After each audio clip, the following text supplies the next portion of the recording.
Live streaming collapses the distance between impulse and consequence, turning risk into performance. These 6 cases show how moments broadcast in real time ended in fatal mistakes, shaped by the pressure to keep going while an audience watched. It was July 21, 2022. The Newark, New Jersey, was humid after dark, and the downtown nightlife district pulsed with music, traffic, and shouting between bars. Crowds spilled onto sidewalks, phones raised, alcohol loosening restraint. Police cruisers rolled slowly nearby, aware that confrontations formed quickly in this corridor and ended just as fast. Andre Lewis was 26 and worked part-time as a delivery driver, biking food orders during the day and streaming at night. Online, he branded himself as a street justice commentator, confronting strangers to expose disrespect. His channel was small but growing, driven by reaction clips and viewer donations tied to escalation. He carried no permits and no security, relying only on a phone fixed to a chest mount and a battery pack to keep the stream running. The areas he chose were crowded and poorly lit, where alcohol blurred judgment and minor disputes escalated quickly. In those conditions, reaction time mattered more than intent, and confrontations often outran anyone's ability to control them.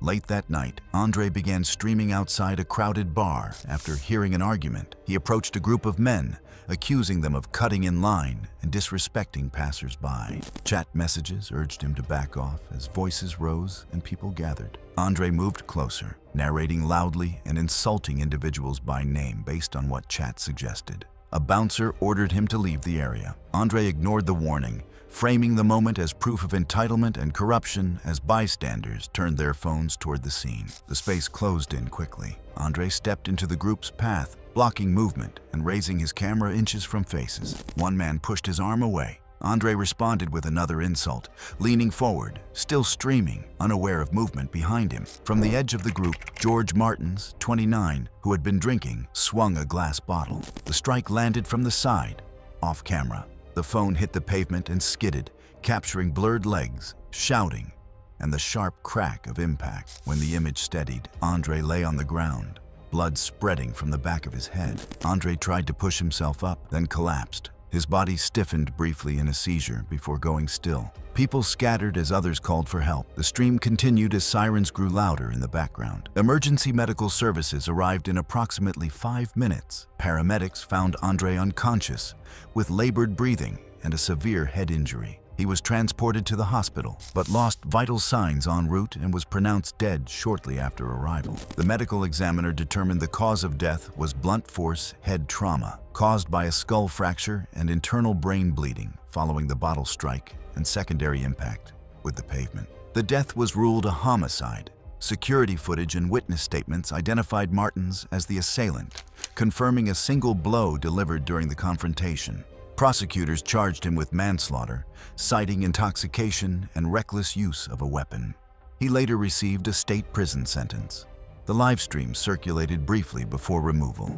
The street reopened before sunrise, washed clean for the next night's crowds. The incident remained documented in police records and platform moderation reviews, referenced as a case where confrontation, alcohol, and live streaming converged in seconds. It was May 19, 2018. Pattaya, Thailand, was loud and humid after sunset, with neon reflecting off wet pavement and the steady thump of beach bars bleeding into the street. The budget beachfront hotel showed its age in peeling paint and rusted fixtures, but guests leaned over balconies anyway, drawn by the view and noise below. The setting felt casual and temporary, the kind where small risks were easy to ignore. Evan Rook was 27, a part-time ESL teacher who supported himself by streaming travel content to a small but loyal audience. Fewer than 300 viewers watched his live broadcasts, most of them regulars who followed him for unfiltered experiences. He avoided sponsored tours and polished creators, insisting authenticity meant danger, discomfort, and proximity to failure. He traveled cheaply, staying in older hotels and using a handheld streaming rig with a phone clamp and external battery. His income depended on engagement spikes from live reactions, donations, and new subscriptions. He often framed risky moments as proof he was not staged or protected. Aging beachfront buildings rely on routine maintenance, especially railings exposed to salt air, which corrodes metal anchors and weakens concrete over time. That night, Evans streamed from his room. After visiting nearby bars, he stepped onto the fourth-floor balcony to thank new subscribers, pointing the camera toward the streetlights below. The railing was low and visibly corroded, with rust bleeding from bolt points. Earlier that week, he had messaged hotel staff about loose fixtures, but no repairs were made. As the chat scrolled, viewers commented on the railing. Evan joked about sketchy construction and leaned backward to widen the frame, resting his weight against the metal bar. Several messages warned him to move forward. He laughed, adjusted his grip on the phone, and shifted his weight again, pressing harder. The railing tore free without warning. Anchors pulled from the concrete, and the bar tilted outward. Evan's body tipped backward, heels lifting as balance vanished. The camera pitched down, catching a blur of lights and wall as he fell out of frame. The phone struck the ground nearby and continued streaming. The image stabilized on the pavement facing the building. Evan lay motionless, legs twisted, his head out of frame. Blood spread quickly beneath him as people ran toward the scene shouting. A security guard called emergency services within seconds. Guests crowded the sidewalk. The stream continued uninterrupted until a bystander picked up the phone and ended it. Sirens approached within minutes, audible to those still watching the archived clip. Paramedics arrived in approximately 5 minutes. They assessed Evan and found no signs of life. His injuries were catastrophic. He was pronounced dead at the scene as police cordoned off the area and collected the device. The coroner later reported fatal head trauma and internal bleeding. The fall caused skull fractures and severe brain injury. The neck and upper spine were broken on impact. Death would have occurred immediately due to the disruption of vital brain functions. The death was ruled accidental. Toxicology showed alcohol, but no other substances. The hotel replaced all balcony railings within weeks, without public comment. Local inspectors later noted that older beachfront hotels in the area frequently suffered from salt corrosion when routine maintenance was delayed. The archived clip circulated briefly before being removed. Evans' channel was later memorialized by viewers who learned he had reported loose fixtures days earlier. It was February 16, 2024, on I-40 near Flagstaff. Arizona stretched dark and quiet beneath winter stars. The highway cutting through high desert forest dusted with old snow. Traffic was sparse. Temperatures hovered near freezing, and long gaps between exits made fatigue dangerous. The road rewarded alertness and punished hesitation, especially in the early morning hours. Ryan Cole was 24 and worked long overnight shifts as a courier, often driving hundreds of miles at a time. He streamed his drives to a small audience, believing constant interaction kept him awake. Chat donations and comments gave him a sense of accountability and purpose during isolating routes. Friends described him as stubborn, proud of endurance, and resistant to rest. The phone was mounted low on the dashboard, connected to a charger that ran toward the console. The cabin stayed dim as the car moved through long, unlit stretches of interstate, headlights sweeping past snowbanks and trees. Ryan kept talking to the stream, using the glow of the screen to stay focused as miles passed without interruption. That night, Ryan chose to keep driving instead of pulling off. Weather alerts warned of cold conditions and potential black ice, increasing the risk if control was lost. He dismissed the warnings, saying stopping would only make him sleepier.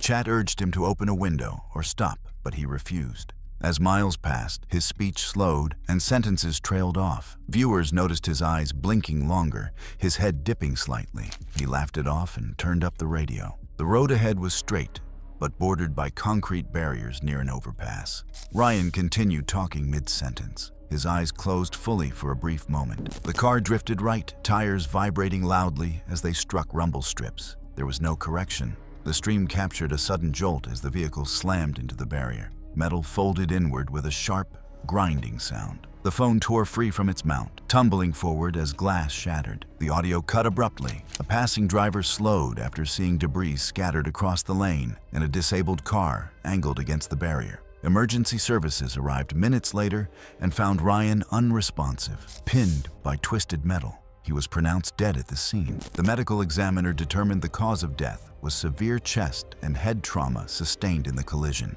Toxicology showed no alcohol or drugs. Investigators concluded the crash resulted from driver fatigue following a brief loss of consciousness. The live stream ended with the impact. The footage was reviewed as part of the crash investigation, then archived. In the weeks that followed, Ryan's employer adjusted overnight delivery policies, requiring documented rest stops and restricting the use of live video while vehicles were in motion. The route he had been driving remained active, reassigned to other drivers working under the updated rules. It was August 7, 2023, in Riverside County, California. Sat under a bright midday sun as traffic flowed steadily along a 6-lane arterial road lined with warehouses and fast food signs. Engines hummed, tires hissed against hot pavement, and drivers moved with routine confidence. Nothing suggested the road would become a stage for a fatal misjudgment within minutes. Logan Pierce was 22 and worked night shifts at a local car wash, earning just enough to cover rent and gas. Outside work, he streamed social experiments to a small online audience, rarely exceeding 1,000 subscribers. He believed confidence could override rules and that hesitation, not danger, caused most accidents. Friends described him as restless and eager to prove himself. He followed prank creators who tested boundaries in public spaces and measured success through shock and reaction. His setup was simple: a phone on a clamp, a battery pack, and a portable tripod. 6-lane arterials are engineered for speed and volume, not interaction. Vehicles travel fast, lanes change unpredictably, and stopping distance depends on driver reaction and physics rather than intent. That afternoon, Logan announced a live experiment. He planned to show that drivers would stop if confronted with assertive body language. There were no permits, cones, or spotters. Warning signs posted along the road referenced speed limits and pedestrian restrictions, but he dismissed them as overly cautious. He placed his phone on a concrete median barrier and adjusted the angle to capture oncoming traffic. Chat messages flooded in, some cheering him on, others urging him to stop. Logan stepped closer to the roadway, testing timing as cars passed. Each successful pause reinforced his belief. Traffic thickened. One vehicle slowed when he stepped forward briefly, then retreated. Encouraged, Logan moved again, standing fully in the lane and raising his hand. A sedan braked hard and swerved. In the next lane, a compact car continued at speed, the driver unaware until too late. The impact happened just off camera. Tires screeched, followed by a dull, heavy thud. The phone remained upright. Logan's body slid into frame, tumbling before stopping against the median. His legs bent at impossible angles, one shoe torn free. Blood spread quickly beneath his torso. Logan remained motionless on the pavement while the stream continued, capturing the growing crowd and halted traffic. Multiple witnesses were already calling emergency services. Deputies arrived within 4 minutes, followed closely by paramedics. They assessed Logan and found no pulse or breathing. His injuries were catastrophic. He was pronounced dead at the scene as traffic was shut down. The medical examiner documented massive blunt force trauma. Multiple bones were shattered, including the pelvis and femurs. Internal organs ruptured from sudden deceleration.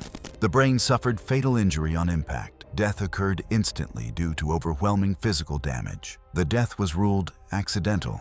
Dashcam footage showed the driver had no time to stop and was not impaired. Investigators concluded the roadway design and vehicle speed made avoidance impossible.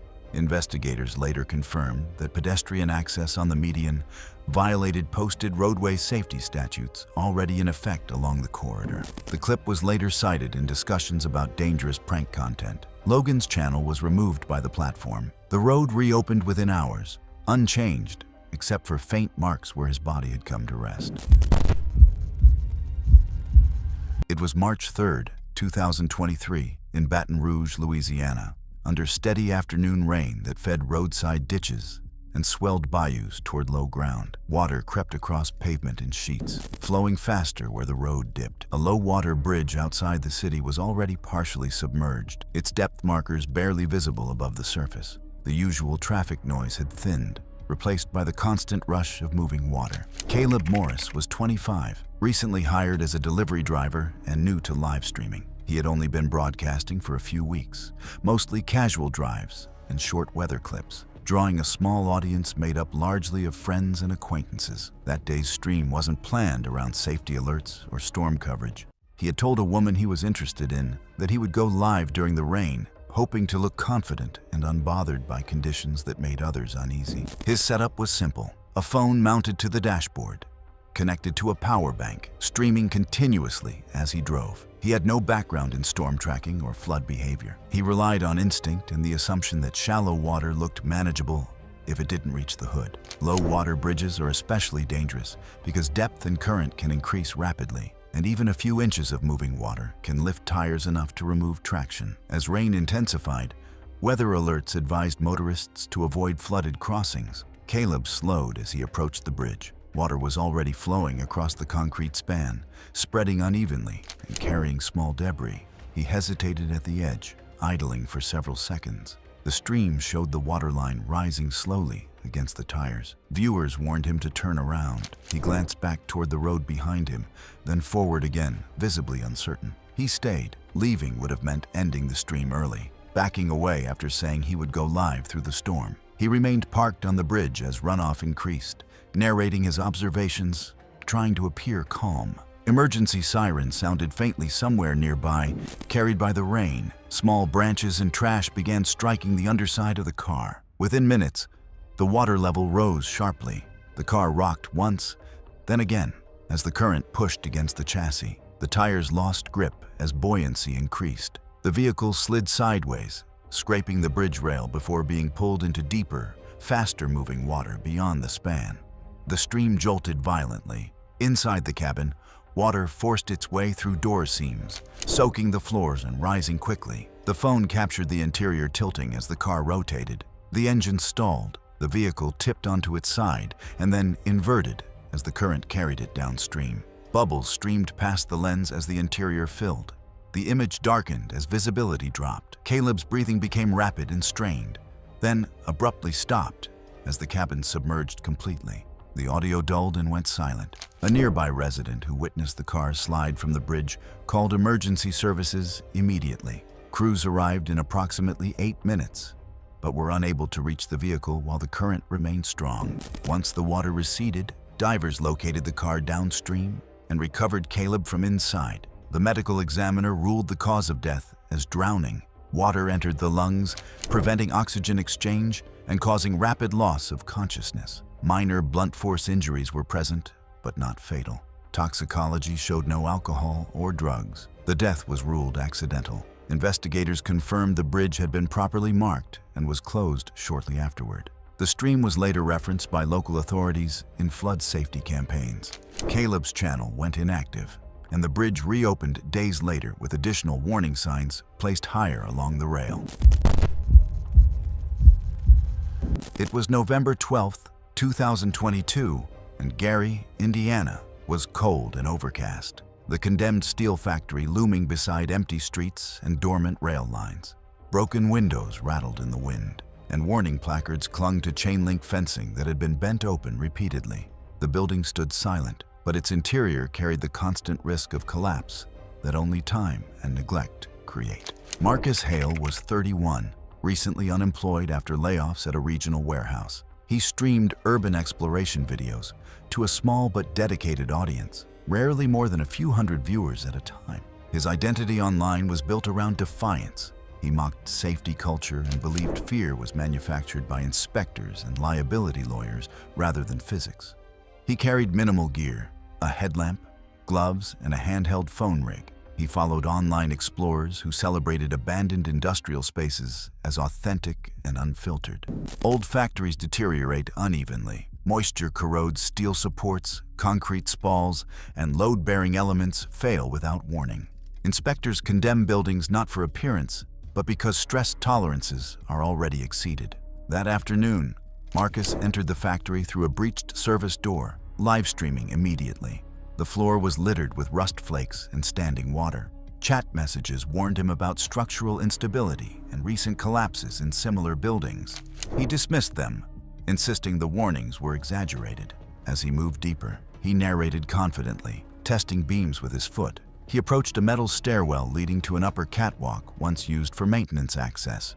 The steps were rusted through at the edges. He stomped deliberately, laughing, telling viewers the structure was solid enough. Mid-sentence, the stairwell gave way, The metal frame tore from its anchors with a shriek. The camera lurched as Marcus dropped 2 stories. His body struck a horizontal beam, then another, before slamming onto concrete below. The sound was sharp and wet, echoing through the space. The phone skidded across the floor and came to rest tilted against debris, still streaming. Marcus gasped once.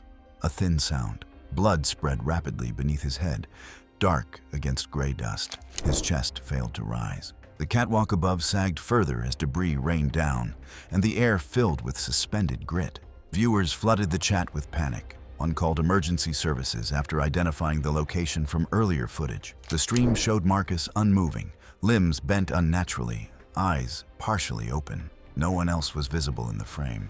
Sirens became faintly audible through the phone microphone minutes later. Fire and rescue arrived in approximately 7 minutes. Crews entered cautiously due to collapse risk. They reached Marcus and found no pulse or breathing. Given the unstable environment and fatal injuries, no resuscitation was attempted.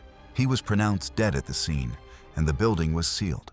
The medical examiner reported severe head trauma from blunt impact. Multiple ribs were crushed, puncturing both lungs. Internal bleeding was extensive. The brain injury prevented breathing and consciousness. Death followed within minutes of the fall. The death was ruled accidental during an illegal trespass. Toxicology showed no drugs or alcohol. Structural failure was attributed to advanced corrosion and neglect. The city installed permanent fencing and increased patrols around the site. Marcus's stream was archived and later referenced in trespassing investigations involving other explorers. The factory remains closed, its risks unchanged despite the warning left behind. Structural engineers confirmed the stairwell had failed previously in undocumented collapses elsewhere in the building. Thanks for watching. If you like these stories, click here.